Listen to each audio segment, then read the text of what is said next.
Hello, everybody showing up. Yeah, it looks like people are getting here. And I want to make sure it says we are live on Restream. We'll get started in just about 60 seconds. And then I'm going to do a little bit of CXC housekeeping. And then we are going to enjoy a marvelous presentation by Elaine Grogan Luttrow. Luttrow. Yeah. You got it. Perfect. Okay. Okay. So, screen share.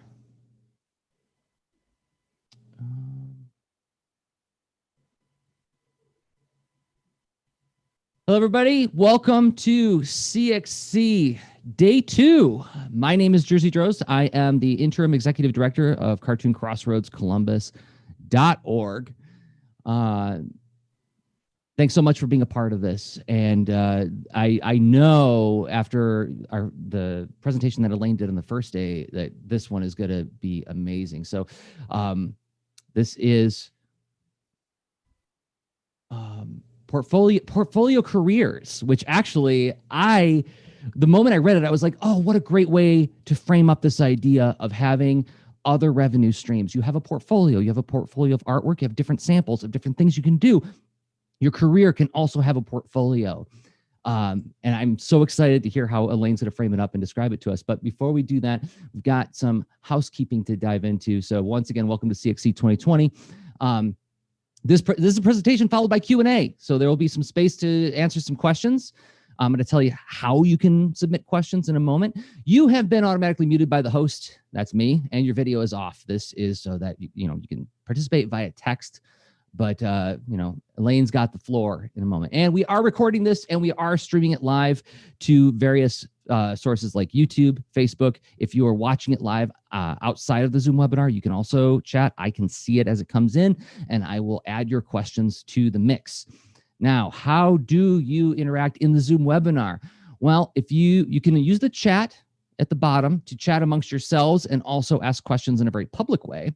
But if you want to ask a question anonymously or privately, you can use the Q&A box. And when you click on it, this window pops up and there is the option to either send anonymously or you can just type your question and only the presenters, i.e. me and Elaine, will see them. And in the Q&A section, we can talk about them,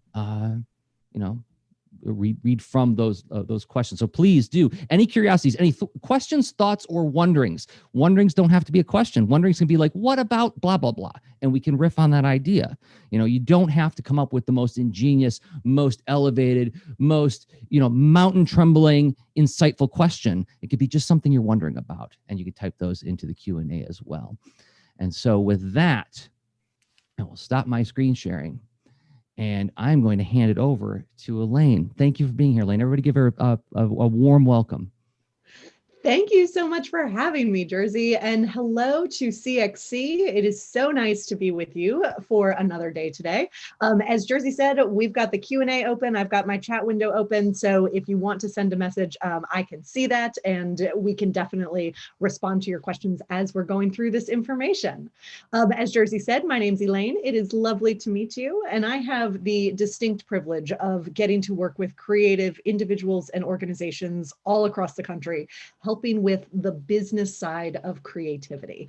Because as we all know, you can master your creativity, but then there are a whole lot of business stuff, whether it's taxes or figuring out how to price your work or knowing how to kind of manage your expenses that really kind of sometimes make or break a creative career. So I get to talk about all of those topics in service of broader creativity.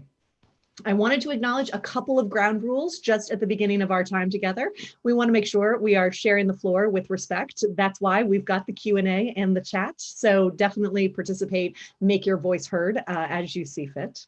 And I also think it's important to acknowledge that we are all equal parts teachers and learners in this space. So it is possible I will say something and it will really resonate with you. And you will say, yes, that's what I want to do. That makes perfect sense. It's also possible that I'll say something and you'll say, you know what, that's not really a good fit for me. That's okay. You are the expert in your own experience, so you get to decide how you apply this information to your own creative career. And lastly, we want to make sure that any stories shared within this space go ahead and stay within this space. This is being recorded, but if someone does share a story, remember that it is their story to share with others.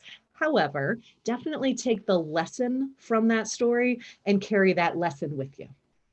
So, what are we doing in our time together today? We're going to go over the components of a portfolio career. This is a framework I love to use that, as Jersey said, helps organize income you may have from various sources. We will list some opportunities within each role, and then we'll share some examples of what this looks like in practice. We've also dedicated a little bit of time to talk about some pricing strategies, because as you are thinking about how your revenue falls into these different categories, one of the big challenges is setting appropriate rates. So we'll spend a little bit of time on that. Now, if you were in the webinar yesterday, you know that we spent most of our time talking about the middle column of this worksheet, right? This worksheet is posted on the CXC website. So if you are watching the live stream or if you haven't snagged it yet, feel free to go ahead and download it. It is yours to keep as you see fit. And most of our time today is going to be focused on this right column, the column that says money in. So basically, yesterday, we figured out how much money you really need to make to cover your very real costs as a human, as a creator, and to set aside money for taxes and savings. Today, we figure out how you make that money. So the portfolio career framework is how I like to think about making money. And again, this is just a framework. So it is very possible that you will have income from all of these categories or one category or some combination of them. And that's okay. The entire point of this framework is to enable you to get very clear on your strengths as a creator and as a human, and match those strengths with opportunities to monetize them in a way that makes sense for you. And it should make sense for you financially so that you can make enough money to save and pay taxes and exist as a human and as a creator. But it should also make sense with how you want to spend your time and how you want to spend your energy and contribute to the industry overall. So the first category is your starring role. This is your thing. This is the thing you would do if you could do anything else in the world.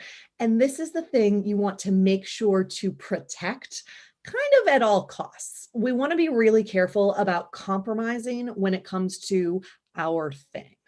So you can define your thing very, very narrowly or very, very broadly. It's entirely up to you.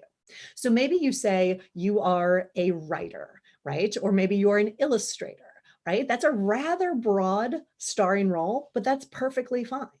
If you were to more narrowly describe your work, you might say you are an illustrator of SpongeBob fan fiction, right? Also fantastic. Slightly more narrow, but still your starring role work, right? So it's up to you to define what this is and how you want to protect it at all costs.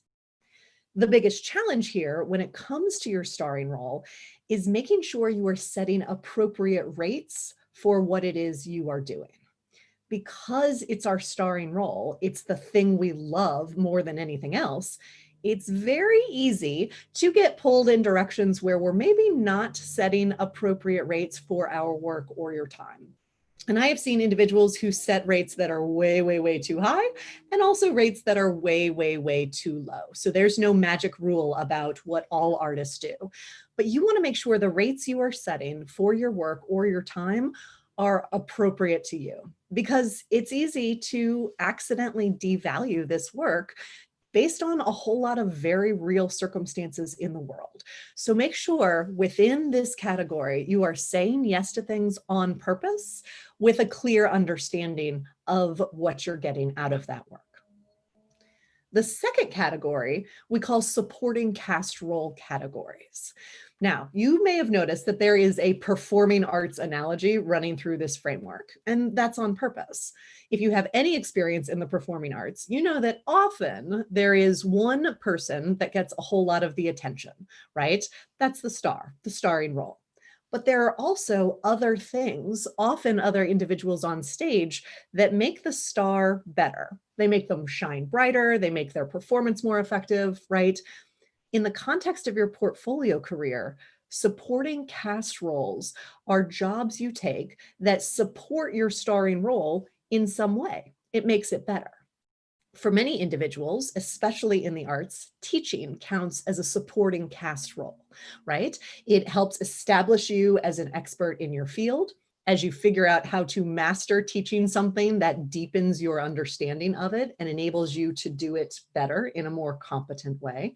But it also helps build relationships in the field with other educators, with students, with institutions, with organizations that value your association with the institution, right? So there are a lot of intangibles associated with your supporting cast role that supports your starring role. Writing also falls into this category as well. Maybe you find yourself being an illustrator, but you've developed a pretty keen ear for grammar over time. So maybe you pick up some copy editing work, and maybe that helps foster connections with publishers or agents or other platforms where you can foster connections to support your starring role. That's okay.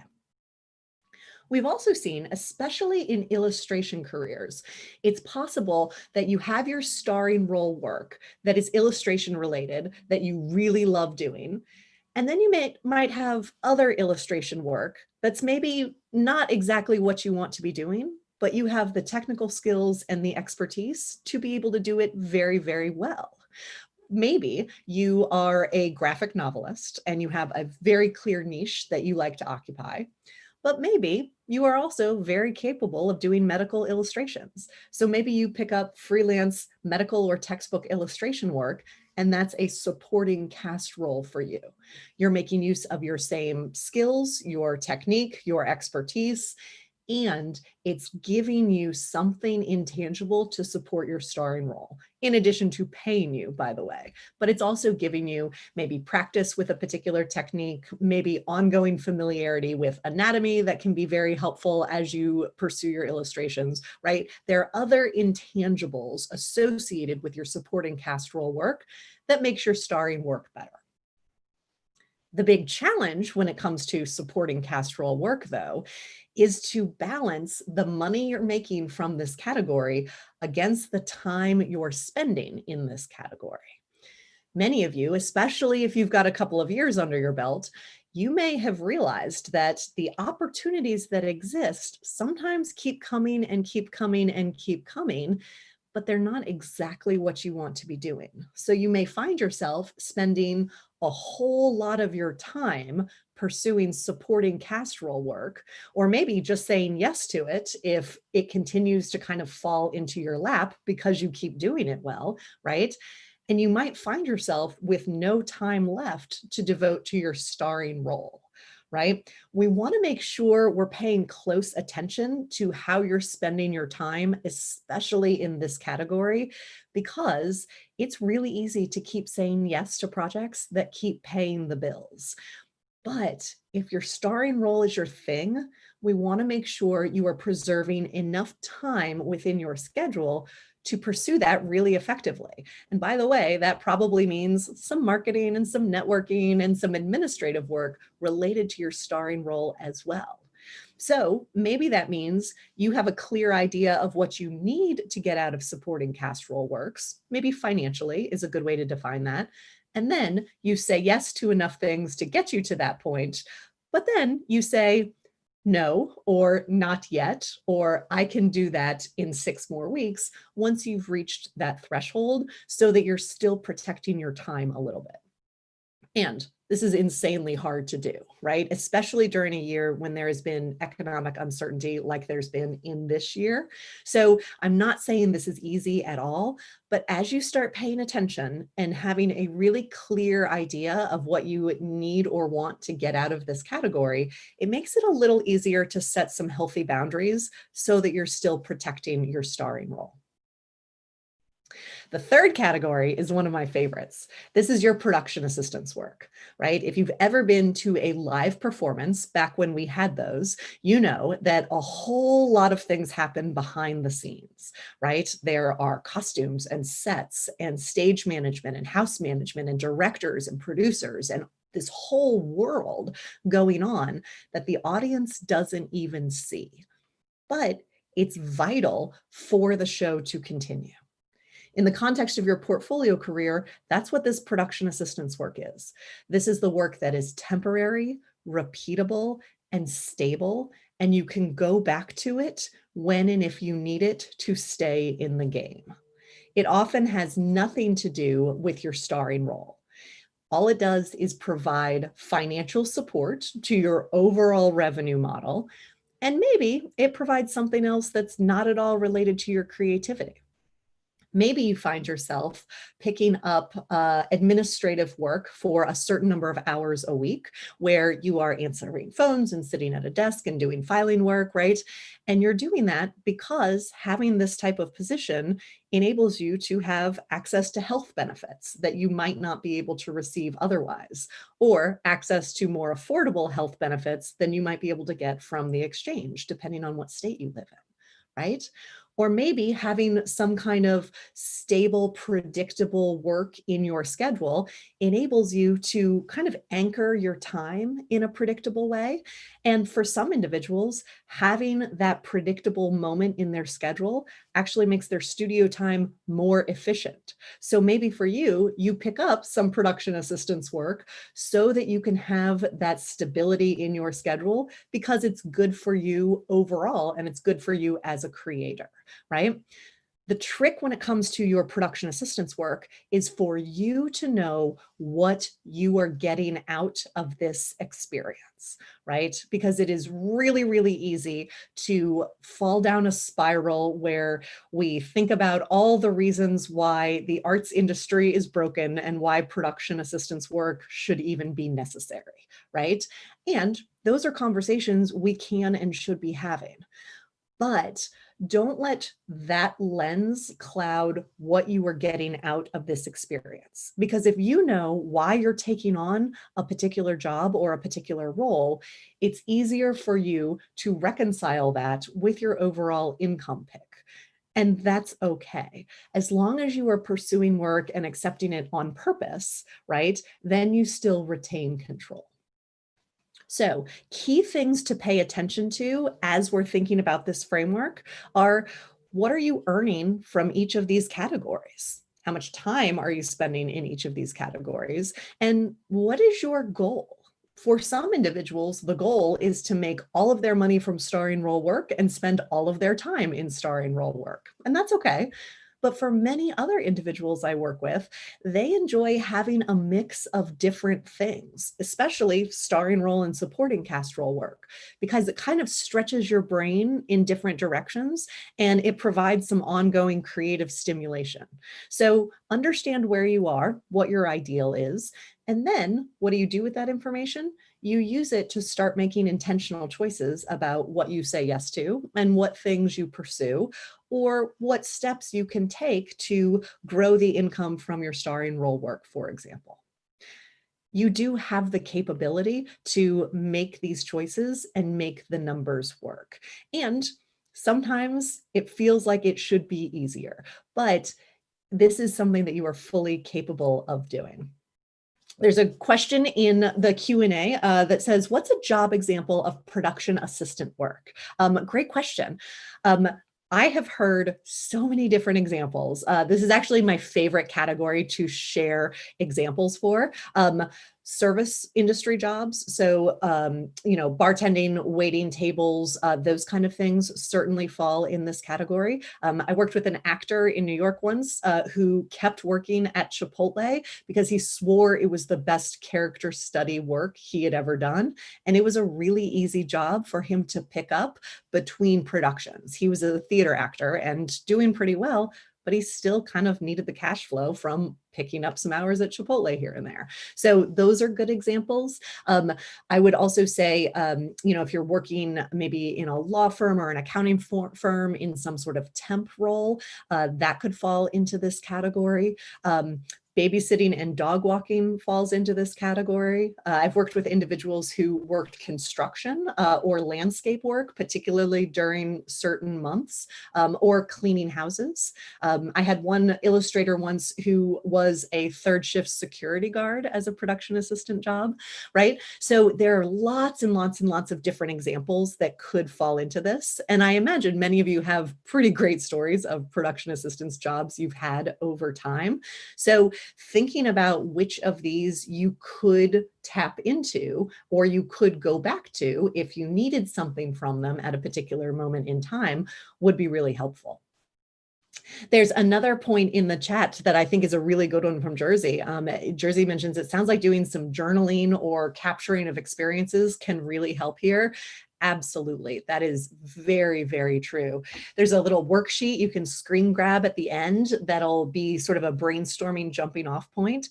But even just paying attention on over a couple weeks maybe, and just jotting down how you feel when you're doing certain types of projects or jobs could be an interesting way to hone in on maybe what you really, really like.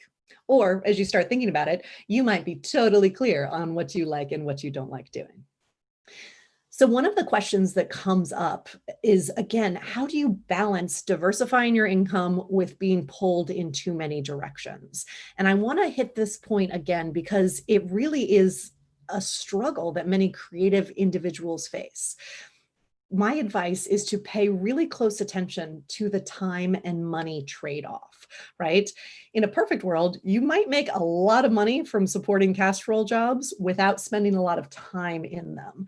But that's not always the case, especially for instructors. And to be clear, illustrators who also teach might find themselves having two starring roles, one with teaching and one with illustration. And that's okay. You're allowed to redo this framework in whatever way works for you.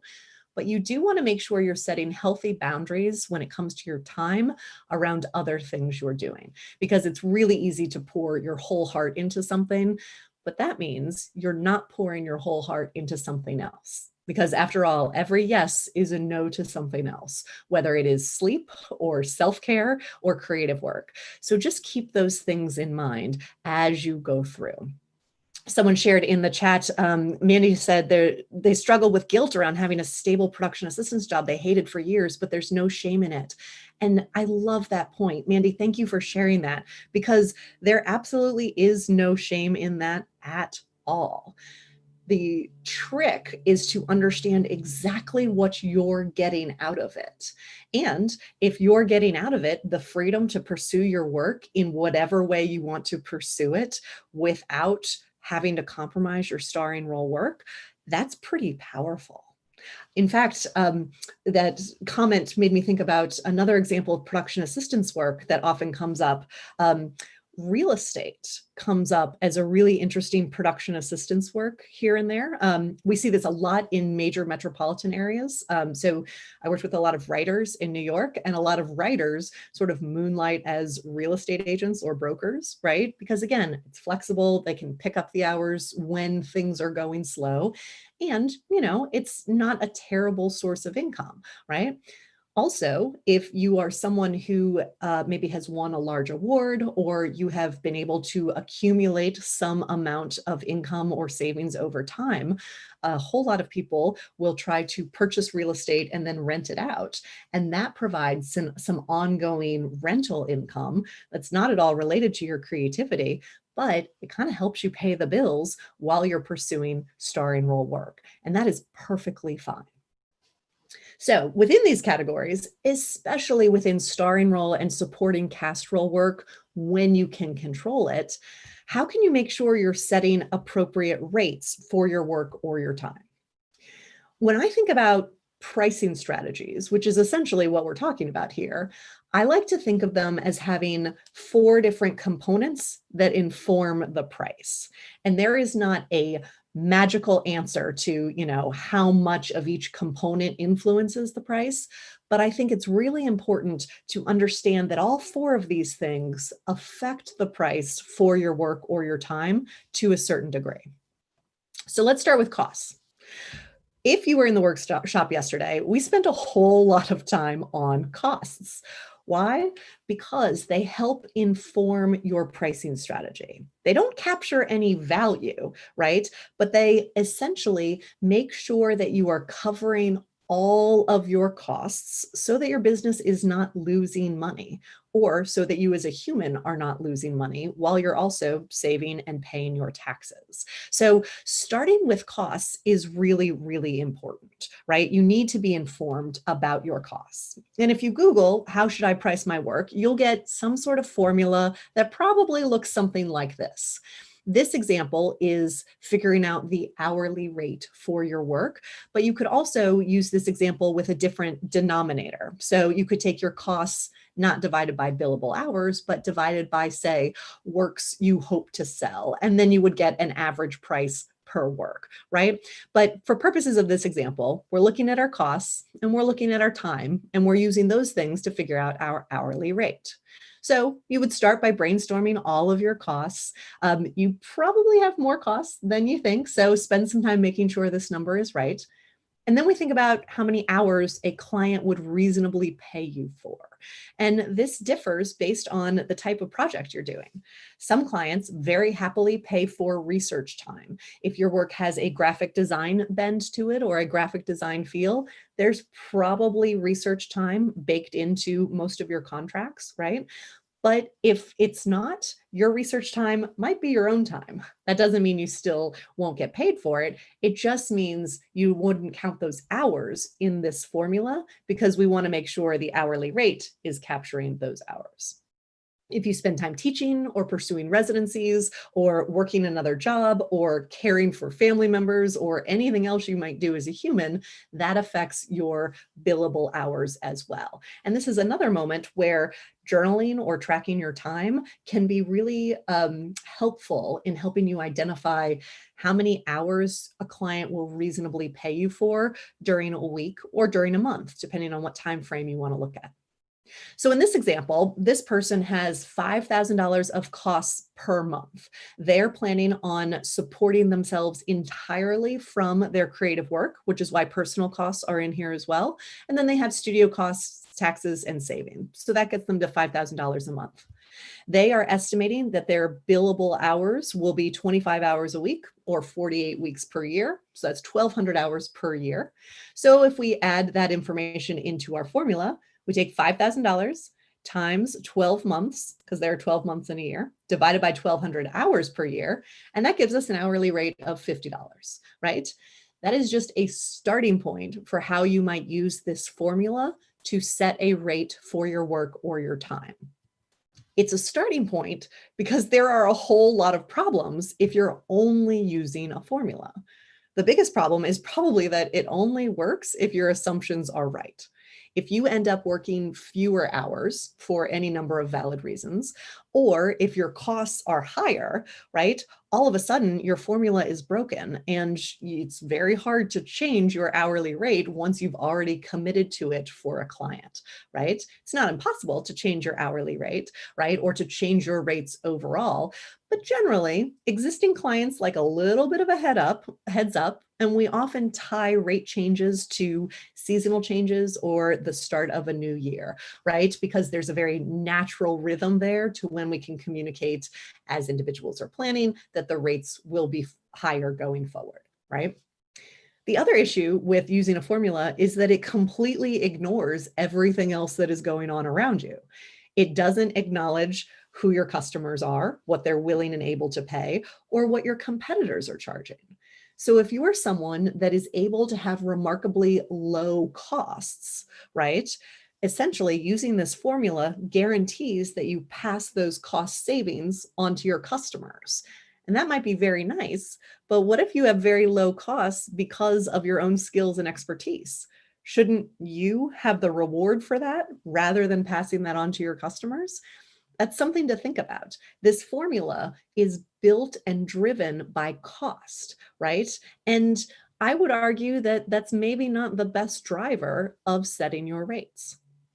It doesn't work if you're really good at something, right? I have zero Photoshop editing skills, right? Or any Adobe skills at all. That's not my strong suit, but I'm really good at Excel, right? So if someone were to hire me to do something in Excel, and it might take an illustrator 6 hours to do it, if I can do it in 30 minutes, right? And we have the same costs, all of a sudden I'm making a lot less for that project, even though I can do it much faster.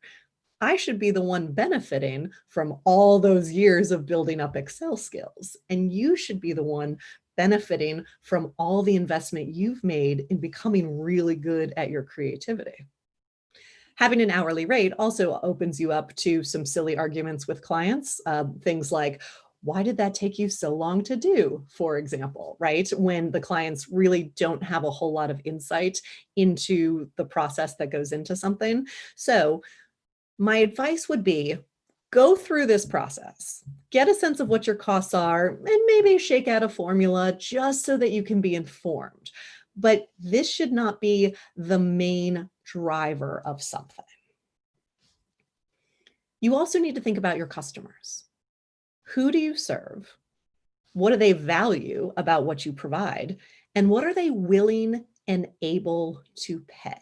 And both of those things are important.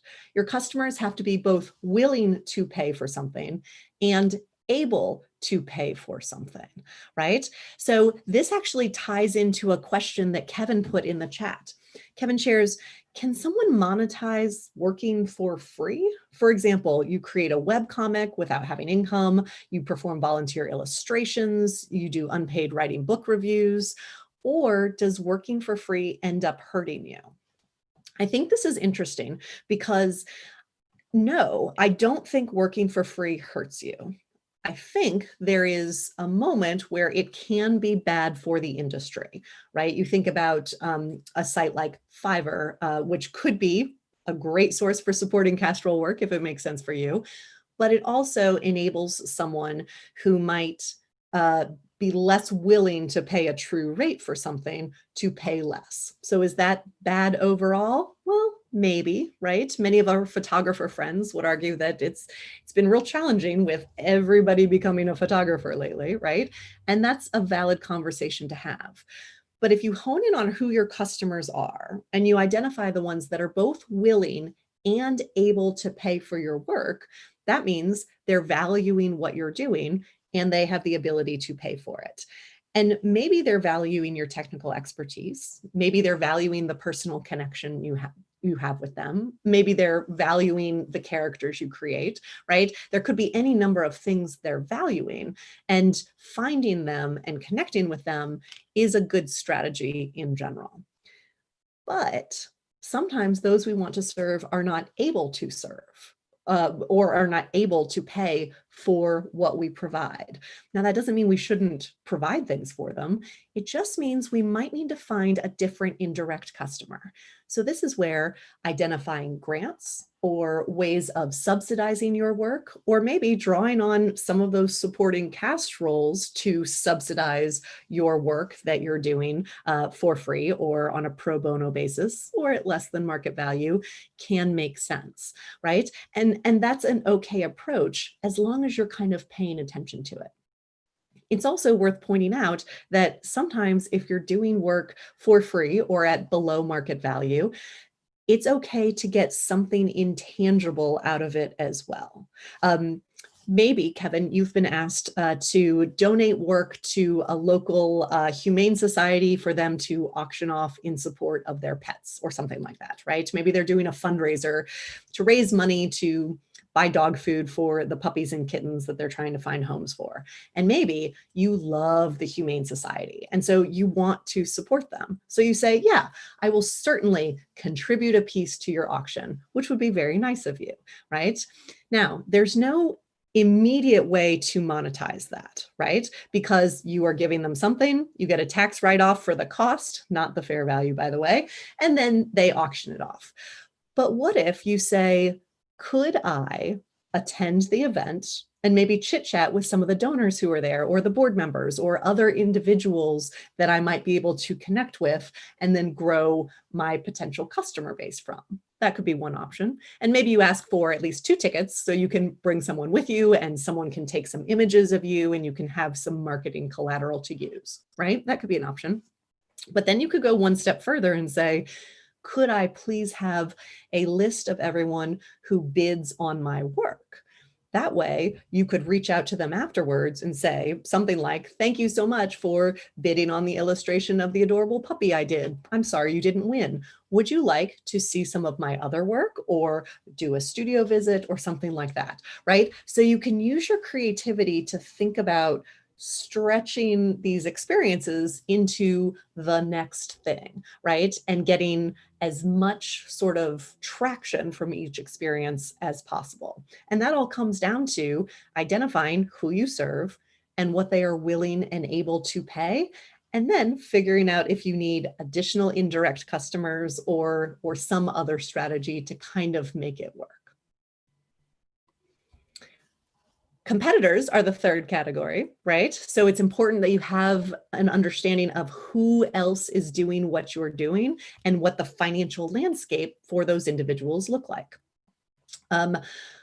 I did a workshop a number of years ago in New York for a modern dance company. And I asked the question, who are your competitors? Who else is doing what you are doing? And very honestly and delightfully, they said, no one. We have no competitors. No one else is doing what we are doing. And in a literal sense, that was true, right? No one else was doing the exact type of work they were doing.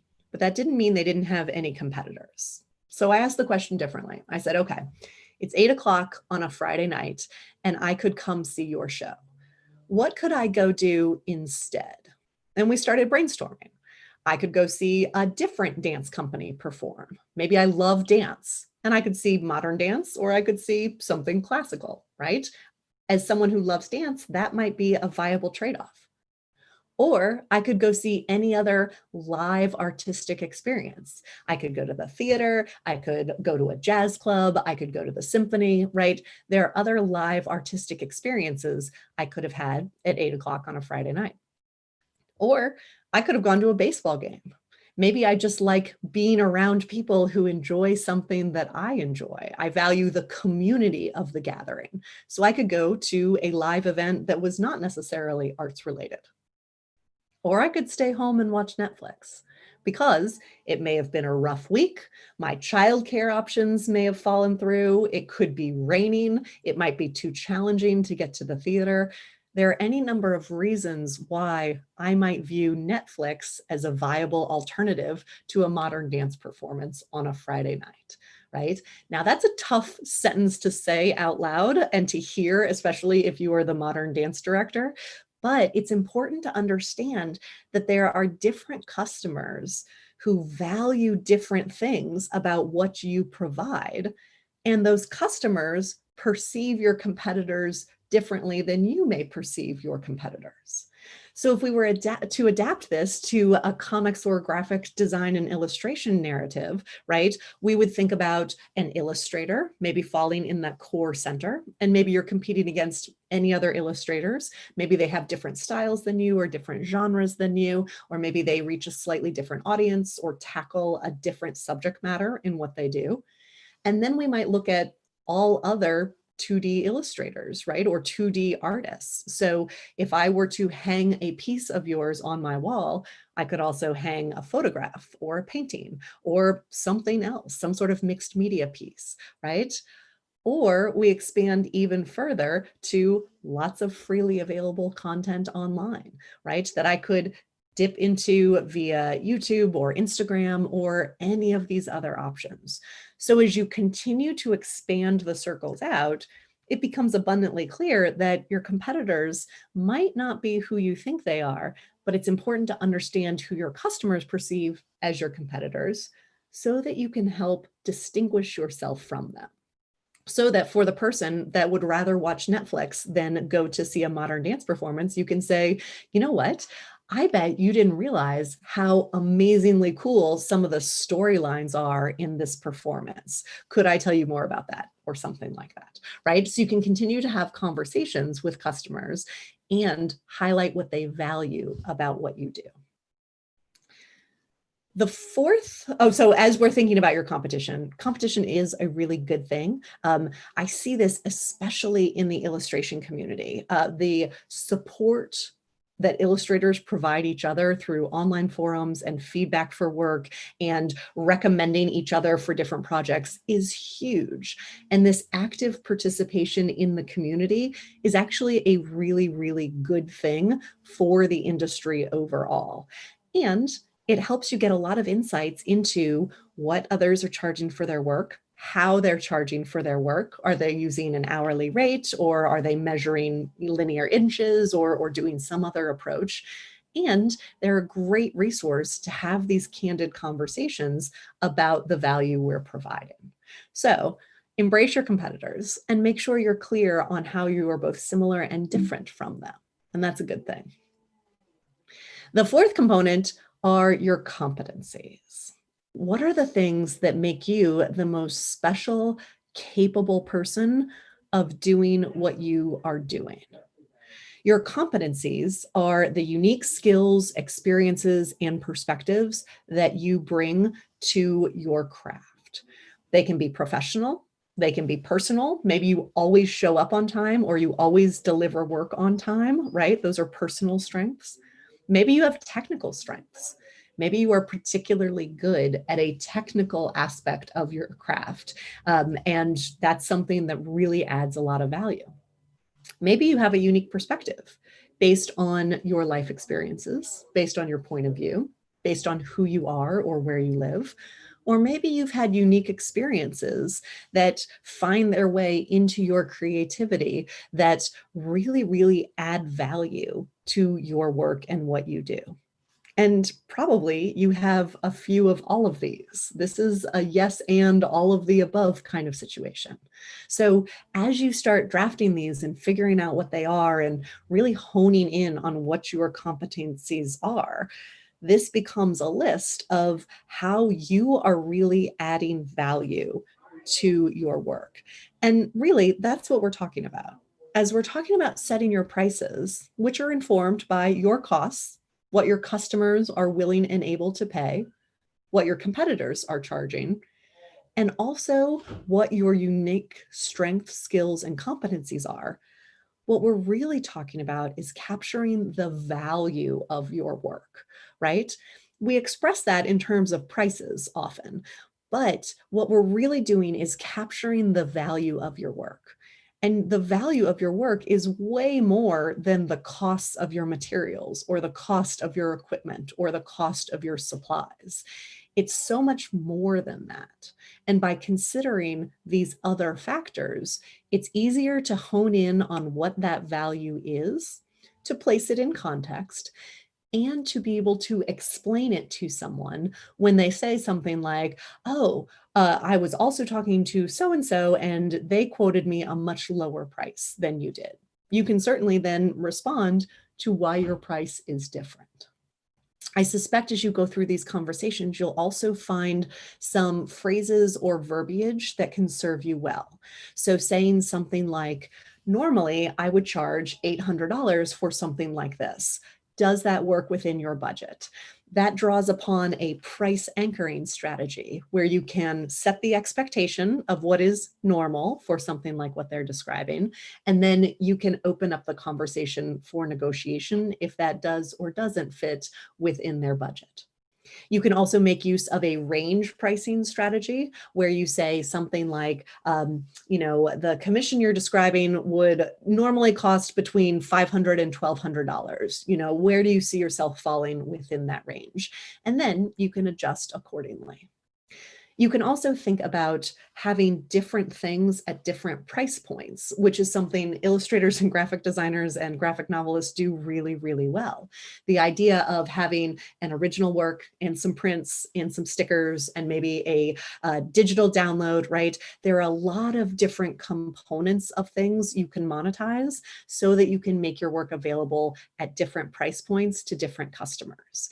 And that also sort of builds on a price anchoring strategy where you set the expectation for the high dollar item, the original, if you will, and then there are other alternatives that seem much more reasonable by comparison. So what does this look like in practice? Here's an example. This is an example of an artist whose overhead is $750 a month. It costs them about $50 to make each piece, and they sell about 3 pieces per month. Or sorry, they make 3 pieces per month.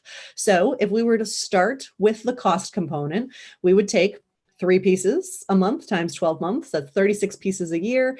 Each one is $50. That's $1,800 in direct costs to make the work. And then their overhead costs total $9,000 a year, $750 a month for 12 months. That ends up being $10,800 per year. If we divide that, not by hours, but by the number of works they've created, that gives us a cost per piece of $300. I would call that maybe a break-even point or a absolute minimum price they would charge. But very often, this is where artists stop and they say, oh, great. Okay, I'll price each one at $300. But that doesn't include any of those other things. So maybe you step back and you say, okay, how do I sell these works? Who are my customers? And maybe they are high-end illustrations that appeal to a niche audience, right? You're making direct sales to the consumer through some high-end markets. And maybe you pick up some commissions as well. Those you're serving love your genre. They are super into it, and they're not necessarily price sensitive. They also value that what they're getting is something very, very unique because it's not something they could purchase at any sort of big box retailer, right? And they value supporting you, the human. This is basically the ideal customer, right? When we look at the competitors from this customer's point of view, they might also think about hiring portrait artists or hiring photographers for high-end work or shopping for art through galleries, all of which would probably command a much higher price point than $300 a piece. So we do some research into what reasonable prices for those types of work is, and then we adjust our selling price. It was $300. Now we're saying, okay, we can be a little bit higher. We can be at the high end of maybe a photographer kind of rate. So $2,500 feels slightly more reasonable. But then you think about all the extras that you put into the piece, the personalization that you do in having conversations with someone who's maybe commissioning something, or the fact that you put together a process book of your creation and maybe turn that into something they can sell or share digitally, or something they can put on a coffee table in front of the work so that they can share more about it with people that might come see it. Or maybe you add a meet a collector kind of interview series because your customers really value that personal connection and feeling like they're part of the collectors of your work, right? So once you add in all these extra intangibles that do, by the way, cost money and time and energy, the real value of what you're providing is way more than $300. Maybe you decide it's much closer to about $4,500. That means if your costs were right, and I'm suspicious that the original costs may have been on the low side, but if your costs were right, now you don't have to sell all 36 pieces at $300. You need to sell 3 at around $4,500, and it changes your break-even point completely. There's a question in the Q&A. If you are consistently getting lower price jobs, would it be good to stop for a moment and reevaluate or to seek a higher price job? Yes, absolutely. And I say this not to, belittle the lower price jobs, right? Because there is a fantastic strategy where you can do a whole lot of lower price jobs and make as much as if you did fewer higher price jobs. So if you are looking at your pricing strategy and looking at who you're serving, right, you may have fallen into a niche where you are serving customers who are less willing or able to pay more. And that's okay, right? But if you really do the math and figure out how many of those jobs or projects do you need to do to meet your revenue goal, you might realize that there's just not enough time in the year for you to do as many as you would need to do at that rate to make what you need to make to cover all of your costs. So you could pause, step back, reevaluate, or you could just kind of slow the inflow from those kind of jobs as you start pursuing other types of things in parallel. Maybe that means reaching out to other types of customers, or maybe it means partnering with others who are reaching maybe a higher end market and figuring out how you can sort of be part of those conversations as well. Maybe it means exploring different geographical markets. Maybe your work really resonates with people in South Florida, right? And maybe that's an area where you can do some real targeted marketing and forge some partnerships there. So you could target a different geographic area that might be more comfortable paying a higher price for your work as well. So it is possible to just step back, pause, and totally reevaluate. Or you could just kind of slow the lower price jobs, maybe push them further out into the future, maybe commit to doing, one a week, or maybe spending 5 hours per week on it, whatever sort of makes sense in terms of your schedule. And then when a new one comes in, you can say, yes, I'd love to do that. Now I'm scheduling out into the middle of November. Does that timing work for you? And many clients will probably say yes. And essentially, you're still collecting that money. You're just collecting it later, giving you some breathing room to pursue some different things right now. So what does this look like in action? Here are some examples of real humans I have worked with who have put this into action in different ways. I've changed some of the facts so the real humans aren't identifiable. But a literary artist does great speculative fan fiction work. She's got a really strong online following. So she self-publishes her work and she draws on Patreon and Kickstarter to essentially pre-sell works that she's going to self-publish, right? Kind of an example of monetizing something that would otherwise be free through Patreon or Kickstarter, right? Building up those communities and then activating them for some sort of transaction. And it's not tricking them into supporting you because you've built that support, right? So that's a great starring role kind of strategy. But then she also tutors high schoolers on the SAT and ACT. And when things are really slow, as they have been for her this year, she picks up freelance copy editing work for a friend of hers who works for a publisher, right? So it's not all exactly related to what she does, but in total, it makes everything work. A visual artist might create large public works that is funded primarily through grants and private contributions. And this person maintains a full-time teaching job to provide stable access to income when the grants maybe aren't as predictable, and to have access to research and publication that helps support and inform his work. And then the third example is a graphic designer who does amazing typography work.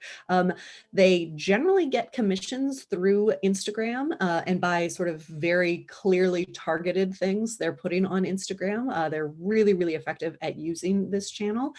But that's not always stable and predictable. So they do web design and logo work on a freelance basis for various musical groups, and that works for them.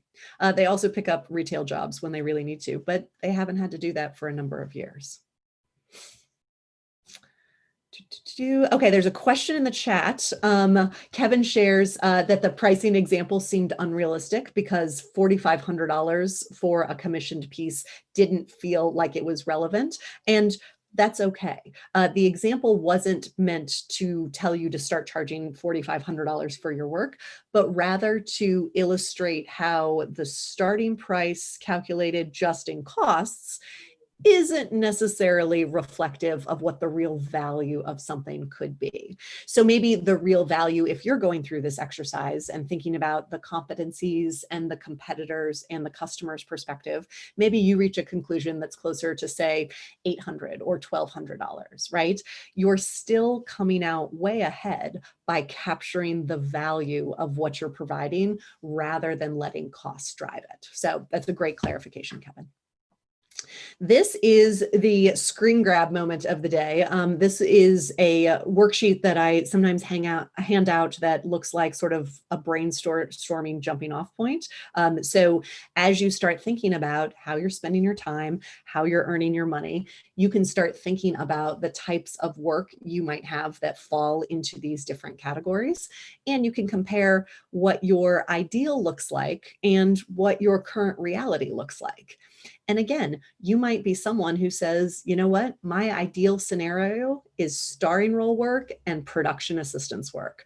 because anytime I do something that's related to my work, but not my work exactly, I'm not interested in doing my starring role work. I'm too tired, I'm too drained, I'm not in a good place to do it. So your ideal might be starring and production assistance work. Or maybe you say, you know what, I kind of like the idea of doing a lot of different things within this industry. So I'm going to focus on starring role and supporting cast role work. That is perfectly fine and totally okay. You get to decide where your time is best spent and where your dollars are best earned, and then take some tangible steps to move in that direction. So if you want some homework or some next steps to take some of this conversation and apply it to your own life or career or practice, start the brainstorm. Maybe start journaling, as Jersey suggested. There's a lot of good time for reflection on how you're spending your time and how you're earning your money. And remember that you do have it within your power to identify how you want to spend your time and to capture the real value of what you're doing. You don't always have full control over what you're charging, right? Especially if maybe you are already in a contract with an agent or a publisher, or maybe some of your writing or creation works are governed by union contracts. You might not have full control over capturing that value, but in some instances you do. And to the extent that you can make sure you really are capturing it, that's a really good thing to do. And you can list your own 3 next steps to get you closer to your ideal. So that's our recap for the day. We identified the components of a portfolio career. You had the starring role, the main thing you like to do, your supporting cast roles, which are anything related to your starring role, but not exactly the same thing. And then we had production assistance work, which is unrelated to your starring role, but often keeps you in the game to live to fight another day. We listed some opportunities and shared some examples of different works or roles that can fall within those different categories.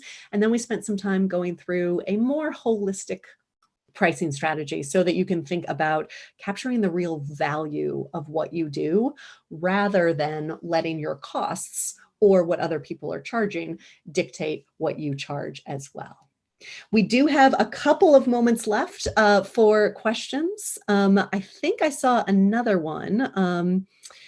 Mandy had shared in the chat in response to an earlier comment that thinking about if you're producing something for free, is there a way to kind of monetize that? And Mandy had shared that blending free content to draw an audience and then sell them other offerings, almost like a freemium kind of model, could be a really good option. Mandy suggests e-courses, books of the comics you've posted, et cetera, et cetera. This is a great, great strategy, right? Because essentially what you're doing is sharing your work in an effort to build an audience and then encourage the audience to take action to support you financially, whether it's through Patreon or a membership model or ongoing subscriptions, or it's supporting a campaign to publish something or produce something you might be doing, or even just to say, hey, thanks for supporting me. Here's a form to pre-order my next thing or something like that, right? So there are great ways to kind of think about doing that. I would make sure, though, the key part in that is that you are capturing the information of the people who are interested, right? Because oftentimes we share things and we feel great about sharing them and people say nice things. But there's often a big disconnect between people who say nice things and then people who part with their money. So you want to make sure you're collecting all the information so that you can stay in touch with those individuals and get a clearer sense about what they value. And Mandy's underscoring that point. An email list is a great way to do that. Targeted ads via social media are not a terrible way to do that. Creepier for sure, but an email list enables you to kind of push content towards the people who are already supporting you.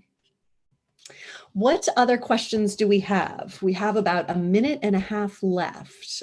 Jersey, did I miss any questions, or were there other questions that came through the other channels? We got another one that just came in. So there you go. Wonderful. Okay, Annie shares from yesterday with the SEP and the simple retirement plans. What happens if you have to go back to a W-2 job or a contracting job? Will you still maintain your account? Annie, genius question. Yesterday, we talked about if you are self-employed, you can contribute to a SEP and a simplified employee pension or a simple IRA. Turns out you still totally and completely control that money. Now, you can't take that money out of the account without facing a penalty, but once you've contributed it, it is yours, it is fully vested, and it hangs out with you until you're ready to draw upon it in retirement, even if you pick up additional W-2 jobs. So that's a great, great question, Annie. And the same is true, by the way, for just a regular old individual retirement account, an IRA, you might contribute to. You still always have that money, even if you start earning money from other sources. And someone else asked for the worksheet to be shared. Yes, I think the link might be in the chat. I shared the big worksheet with the 3 columns, but I don't know if they're asking for the worksheet that you showed at the very end of this presentation with the 3. Oh, the screen grab worksheet. Good question. I don't know either. So I'm going to hang out on this slide in case you want to screen grab it. And Jersey, how about I email you the PDF of this afterwards, and maybe you could post it. That'd be great. I should also say, I feel like it's worth mentioning that if you go to minervafinancialarts.com, you can follow up with Elaine. Elaine has a book that you wrote about these topics called Arts and Numbers, which you can avail yourself of, but you also do small group training and creative coaching. So if you want some one-on-one, guidance from Elaine, and I would highly recommend it, you can find out more at minervafinancialarts.com. Thanks, Jersey. I appreciate that.